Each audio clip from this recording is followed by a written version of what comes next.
Hello, my name is Haley Smith, and I will be briefing you today on employee turnover and its effects in the business world. If you ask around, not everyone knows what the term turnover means, yet almost all have felt its effects. Turnover can have a negative impact on revenue and employee morale if it is not kept in check. In my years working in the credit union field, I saw these effects firsthand as a manager. Even this week, my husband left his job of 5 years because he was recruited for his specialized skills. Now that company is forced to hire and train another individual to replace him. So what is turnover exactly? Merriam-Webster defines turnover as the number of persons hired within a period to replace those leaving or dropped from a workforce. That definition describes turnover, but I feel that it is better understood with an example.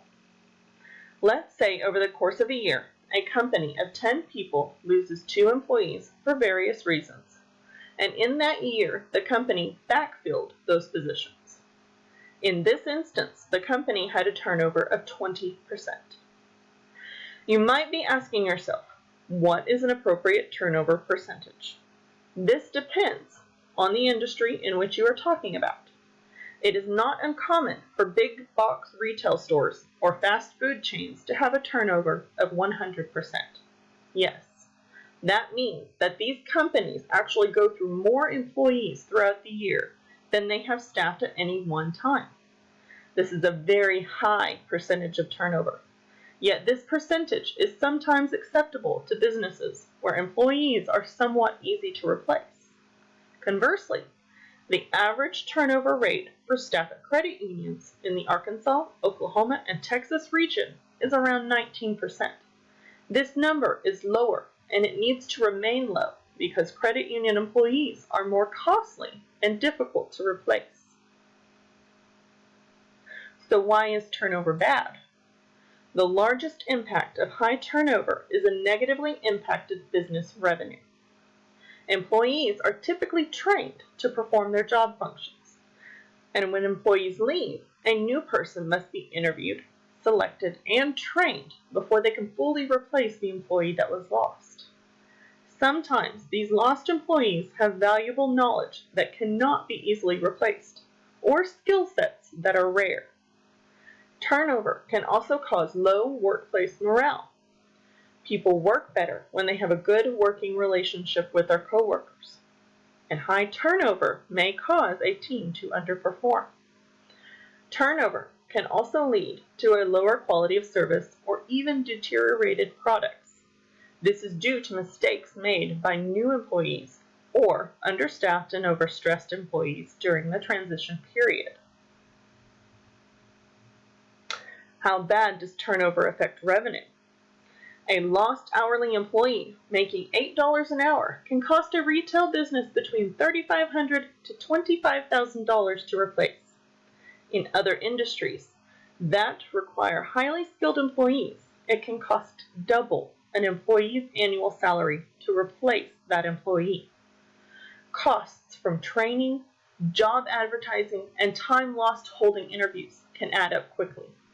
The 19% turnover of the Oklahoma, Arkansas, and Texas credit unions adds up to an estimated $68 million in lost revenue. Have you ever had to pick up an extra shift because an employee did not show up for work? Have you ever had to cancel your family plans because someone was let go? These types of situations can develop with turnover. New employees can be stressed as they are rushed to attempt to backfill a position. And as stated earlier, team building is difficult when team members are constantly changing. So why do employees leave? Employees typically leave when they feel that they are receiving a lack of compensation for the work that they do.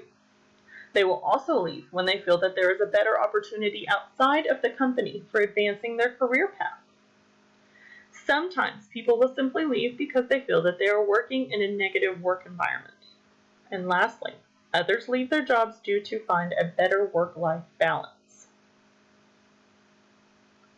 There are many things HR can do to keep their employees.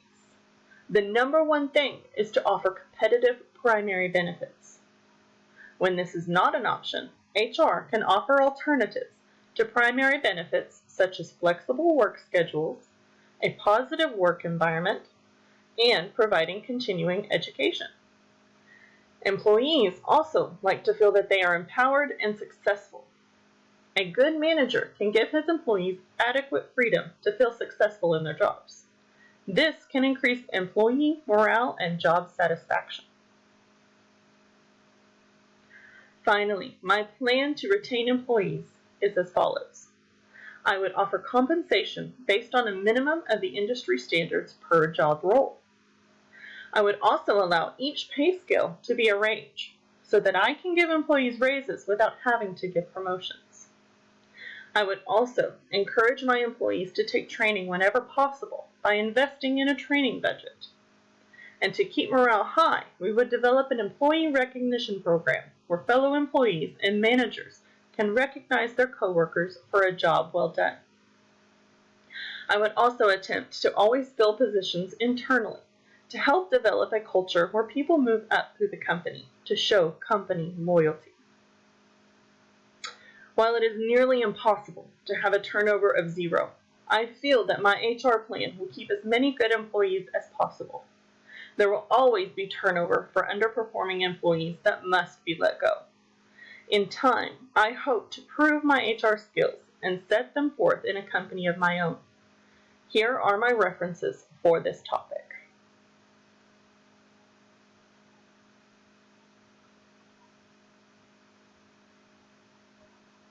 Thank you.